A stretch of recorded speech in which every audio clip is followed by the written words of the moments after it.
That's a no-drama llama, for real. This is a different place. They may call it the no-drama llama. There's a lot of drama going on right there with that cat, let me tell you. These two teams have met on some big stages before. In fact, the first year of the 14 playoff, Marcus Mariota and the Ducks against Cardale Jones and the Buckeyes for the national championship. You remember Cardale was third team, came in through J.T. Barrett was hurt, Braxton Miller had been hurt. Mariota won the Heisman Trophy. Looked for a while as if they might be able to bring home the national championship. Big play from Byron Marshall, but a little bit too much.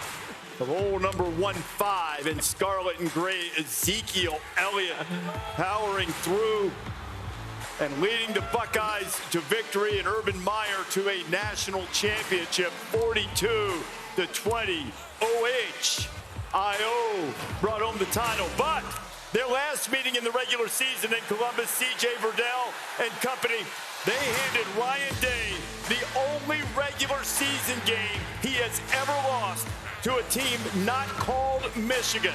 It was a huge win. The Ducks were missing a couple of defensive stars, including Kayvon Thibodeau in that game, and they just ran away from that Buckeye defense, sparked some changes for Ohio State's defensive structure and defensive staff as they won on the road for Mario Cristobal, them 35-28. You know, defensive guys, they love to talk about numbers. Got to get the numbers right. Can't get outnumbered. Well, one of the most complex things in all of numbers is something called the Hodge conjecture. It's a mathematical equation that basically, it's like trying to find the right formula to put together an abstract jigsaw puzzle. It is a problem as confounding as trying to find a way to solve the multiple problems presented by the various weapons that Ohio State brings to the table. But Oregon, look, they've got a pass rush. They've got guys that can cover. They've got defensive stats. They've got all the right numbers. But the real key to any formula is plugging numbers in the right place at the right time. And like the Hodge conjecture, the Buckeye offense remains unsolved so far. Snap, Howard lofts it, left corner end zone for Smith, turns it with one hand.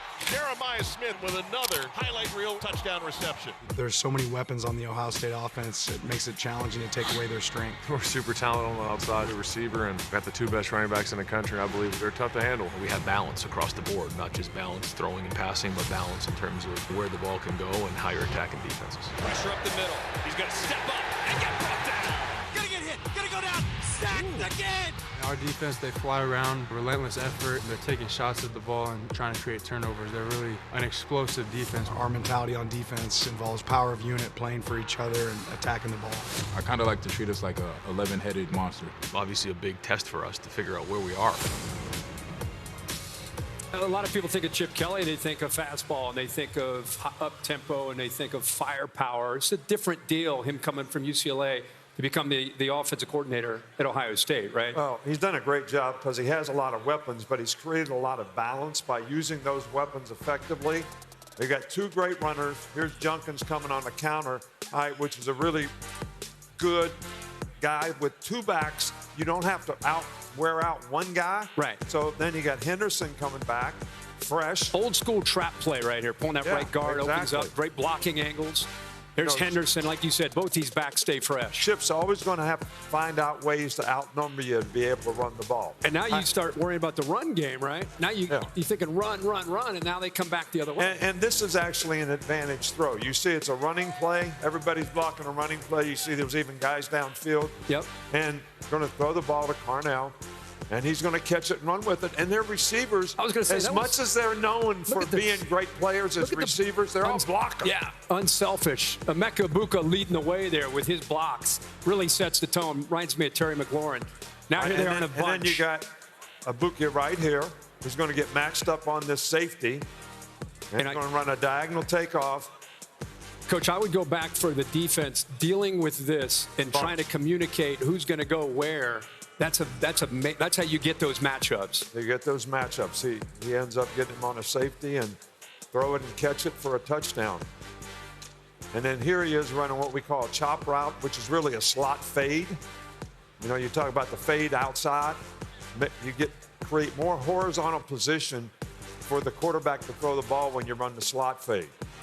all that space out there. He puts it out there before the safety can make a play on the football. Will Howard just kind of a forgotten aspect of this offense. And then this guy, pretty good Jeremiah player. Smith, You like him? really, probably the #1 mismatch player I've seen in college football this year. They're double covering him. Look at the safety, They're playing coach. in and out. Coach, look at his Safety. body language. Look how he turns. He's like, I got him on the inside. You got him inside. He does a double move. Look, Going to make an and explosive gone. play. Hey, that's not supposed to happen to that safety. He goes right by him. That safety's not catching him. No.